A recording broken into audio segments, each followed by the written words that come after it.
Hi hello welcome back to our channel. ఈ రోజు నేను చెప్పే స్టోరీ చాలా బాగుంటుంది. చేయకుండా చూసేయండి. మరి నా వీడియోస్ని చాలా మంది 13 సంవత్సరాల నుంచి 65 సంవత్సరాల వయసు వారందరూ చూస్తున్నారండి, కానీ సబ్స్క్రైబ్ చేసుకోవటం లేదండి.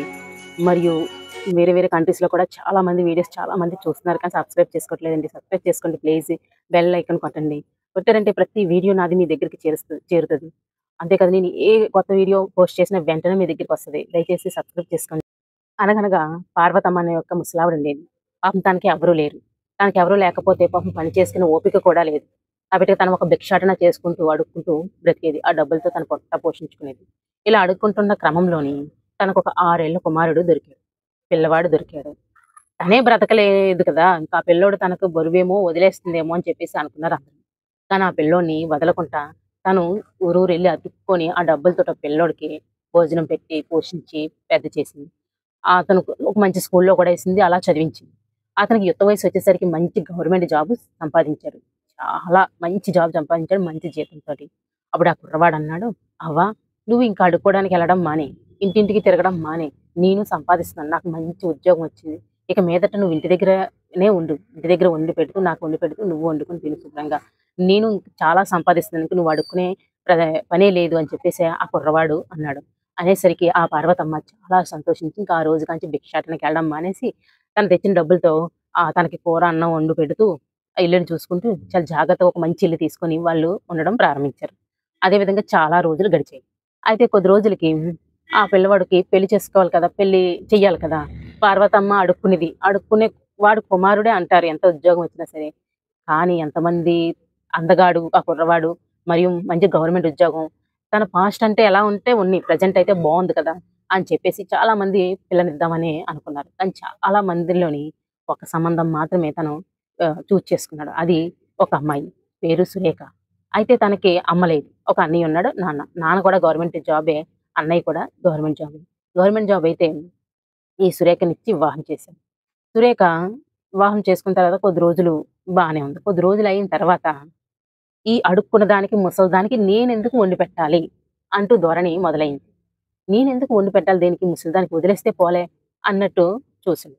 కానీ ఆ ముసలిదానికి ఒక రోజు బాగోలేదు. బాగోకపోతే వాళ్ళ ఆయన తన మీద కంటే ఇంట్రెస్ట్‌గా ఆ ముసలిదాన్ని హాస్పిటల్‌కి తీసుకెళ్ళడం, బోలెడు ఖర్చు పెట్టడం, అలా ఇలాగా అక్కడికి ఇక్కడికి తిప్పడం, ఉద్యోగం మానేసి తిరగడం అంటూ చేసేవాడు.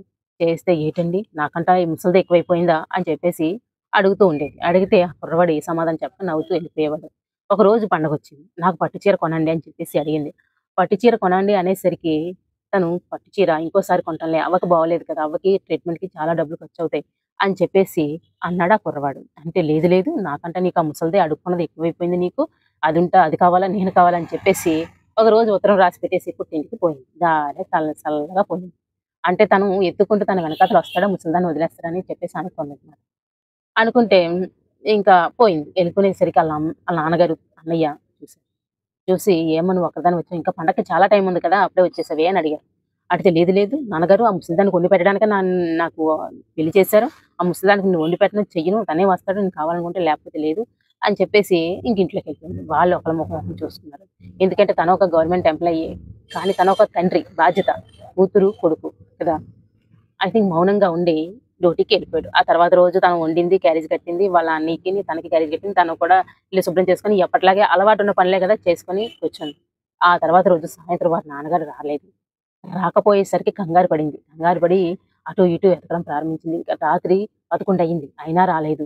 రాకపోయేసరికి వాళ్ళ అన్నయ్య వచ్చాడు. ఆళ్ళ అన్నయ్య వచ్చి "నాన్నగారు రాలేదంటే" "ఇంకా రాలేదు. వస్తారులే కంగారెందుకని" చెప్పేసి లోపలికెళ్ళిపోయింది. ఇంకా గేట్ బయటే అలా ఎదురు చూస్తూ ఉందనమాట. గేట్ బయట ఎదురు చూస్తూ ఉంటే ఆ పక్కింటాయన వచ్చి "ఏవండీ మా నాన్నగారు ఏమైనా కనిపించారా?" అంటే "అమ్మా అదా కనిపించారు కానీ తల్లి, మరి నీకు చెప్పాలో చెప్పకూడదో తెలీదు గానీ ఒక విషయం ఆఫీస్‌లో జరిగిందమ్మా" అని చెప్పేసి చెప్పాడు. ఏంటి అని అడిగితే "మీ నాన్నగారు లంచం తీసుకుంటూ దొరికిపోయారమ్మా. మీ నాన్నగారిని ఈ రిటైర్ అయ్యే వయసులోనే సస్పెండ్ చేశారమ్మా. మరి ఎక్కడికెళ్లారో లేదో తెలీదమ్మా, చూడు అమ్మా" అని చెప్పేసి వెళ్ళిపోయింది. ఇంక తనకి కాళ్ళు చేతులు ఆడలేదు. తల తీసేసినట్టు అంత పనయ్యింది. ఎందుకంటే అడుక్కున్న దానికంట లంచం తీసుకొని పట్టుపడిపోవడం అంటే అది ఆ రిటైర్మెంట్‌కి దగ్గరలోని అంటే చాలా పెద్ద తలకాయ నొప్పి ప్లస్ అవమానం కూడా. చాలా బాధపడుతూ కూర్చుంటే అంతలోనే పెరట్లో నుంచి ఏదో సౌండ్ అయ్యింది. పెరట్లోకెళ్ళేసరికి వాళ్ళ నాన్నగారు ఏదో ఉత్తరం రాసి అక్కడ పెట్టేసి వెళ్ళిపోతూ ఉండడం కనిపించింది. నాన్నగారండి ఆగండి. మీరు ఎక్కడికెళ్ళొద్దండి. మీరు చేసింది తప్పైనా క్షమిస్తామండి. ఆగండి" అని చెప్పేసి పట్టుకుంది. పట్టుకొని నాన్నగారు మీరేంత పెద్ద తప్పు చేశారు అలాగ ఎలాగా అని చెప్పేసంటే, ఆళ్ళ నాన్నగారు అదేంటి చెల్లి నాన్నగారు లంచం తీసుకుంటూ పట్టుబడిపోయారు. అంత పెద్ద అవమానం జరిగింది. నాన్నగారు బతుకుతారా ఏటంటే, "ఆ ఊరుకో అన్నయ్య నాన్నగారు లంచం తీసుకున్నంత మాత్రాన మనల్ని పెంచి పెద్ద చేసి ఎంతో బాధ్యతలు నెరవేర్తించి నీకొక ఉద్యోగం వచ్చే వరకు నాకొక పెళ్లి చేసి ఎంత బాధ్యత మోసారు. అలాంటిది ఒక చిన్న లంచం తీసుకున్నారని ఒక చిన్న కారణం చేత నాన్నగారిని మనం అవమానిస్తామా? దూరం పెడతామా? లేదు నాన్నగారు ఎంతైనా మీరు మా నాన్నగారు" అని చెప్పేసి ఏడవడం మొదలుపెట్టింది ఈ సురేఖ. ఏడవడం మొదలుపెడితే అప్పుడు వెంటనే వారన్నయ్య, "అదేంటి చెల్లి అడుక్కునే దానికంటా పెద్ద ఘోరమైన పని నాన్న లంచం తీసుకున్నాడు. అడుక్కున్నోళ్ళకున్న విలువ నాన్నకి లేదు" అని చెప్పేసి అంటే, "అదేంటి అలా అదేంటన్నయ్య అలా అంటావు?" అది ఇది అని చెప్పేసి తను అన్నదనమాట. అంటే అప్పుడు తనన్నాడు, "అదేంటి చెల్లి మరి నాన్నకి నువ్వు నేను పుట్టాం. కాబట్టిగా బాధ్యత. మనల్ని పెంచడం బాధ్యత, చదివించడం బాధ్యత, ఒక ఉద్యోగం వచ్చే వరకు మనల్ని చూసుకోవడం బాధ్యత. కానీ ఆ పార్వతమ్మకి ఏం పనమ్మా? ఒక దొరికిన పిల్లోడిని పెంచి, పెద్ద చేసి, ఉద్యోగం వచ్చే వరకు పెంచి తనని ఎంతో కంటికి రెప్పలా చూసుకుంది. తను తీసుకున్న బాధ్యత చాలా పెద్దమ్మ. నాకంటా చాలా పెద్దది తల్లి. ఆ అడుక్కున్నావిడే ఆవిడేమంటే చేసుకొని, తను కష్టపడలేక అడుక్కొని తన దొరికిన పిల్లోడిని పెంచింది. అంత పెద్ద చేసిన ఆ పిల్లోడు తన పట్ల అంత బాధ్యతగా ఉండడం తప్పా తల్లి అని చెప్పేసి, ఈ సురేఖని వాళ్ళ నాన్నగారు అనగానే ఒక్క క్షణం ఆలోచించడం మొదలుపెట్టింది. నిజమే కదా! తల్లిదండ్రులు పెంచారంటే కన్నారు కాబట్టిగా పెంచారు. కానీ ఒక అడుక్కున్న ఆవిడే దొరికిన పిల్లోడిని ఎంతో శ్రద్ధగా పెంచి, బాధ్యతగా పెంచి ఒక ప్రయోజకుడిని చేసిందంటే, ఆ అవ్వ పట్ల ఆ కుర్రోడు ఇంకెంత బాధ్యతగా ఉండాలి కదా! అని చెప్పేసి తనకి తెలిసొచ్చేలాగా చేశారు. వెంటనే ఈ సురేఖ నిజమే నాన్నగారు. మీరు ఆలోచించి నాకు వివాహం చేశారంటే నేను ఎంతో జాగ్రత్తగా ఉండాల్సింది. నేను తప్పని చేశాను. తన మనసును బాధపెట్టాను. ఆ పార్వతమ్మ మనసును కూడా బాధపెట్టాను. చాలా బాధపెట్టాను. చీటికి మాటికి కసురుకునేదాన్ని. నన్ను క్షమించండి నాన్నగారు అని చెప్పేసి, మీకిలా జరిగినందుకు నేను చాలా బాధపడుతున్నాను నాన్నగారు అంటే, ఇదంతా ఒక నాటకం అమ్మ. నీకు తెలియడం కోసమే దొ ఈ లంచం తీసుకోవడం అన్నది చాలా పెద్ద విషయమే. అడుక్కున్న దానికంటే చాలా పెద్ద విషయం. దీని ముందు అది చిన్నదే. నేను లంచం తీసుకొని దొరికిపోయానన్నా సరే నన్ను క్షమించావు. మీ నాన్నని బాధ్యతగా పెంచానని.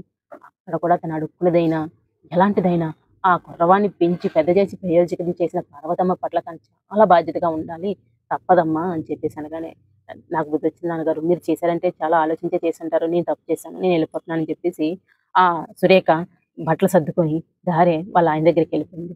తను క్షమించమని ప్రాధేయపడింది. అప్పటినుంచి ఆ పార్వతమ్మని ఎప్పుడు కూడా ఒక మాట అనకుండా ఎంతో జాగ్రత్తగా తనకి అన్నీ చూస్తూ అన్నం, కూర వండి పెడుతూ తన చనిపోయే వరకు చాలా జాగ్రత్తగా కంటికి రెప్పలా చూసుకుందనమాట ఈ సురేఖ.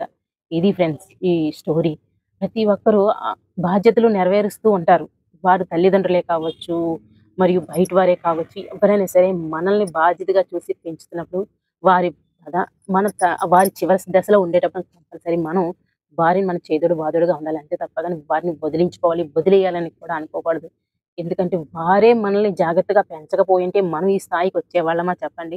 మనం ఈరోజు ఇలా మాట్లాడగలిగేవాళ్ళమా? ఆళ్ళు వదిలేసుంటే కదా! అందుకే తల్లిదండ్రులైనా, మనల్ని పెంచిన గార్డియన్ అయినా ఎవరైనా సరే మన ఎదుగుదలకి, మన అభివృద్ధికి దోహదపడ్డారు కాబట్టి వారిని మనం కంపల్సరీ జాగ్రత్తగా చివరి దశలో చూడాలన్నది ఈ కథ సారాంశం. మనం బాధ్యతగా ఉండాలన్నది ఈ కథ సారాంశం. నచ్చితే లైక్ చేయండి, షేర్ చేయండి, సబ్స్క్రైబ్ చేసుకోండి మరి.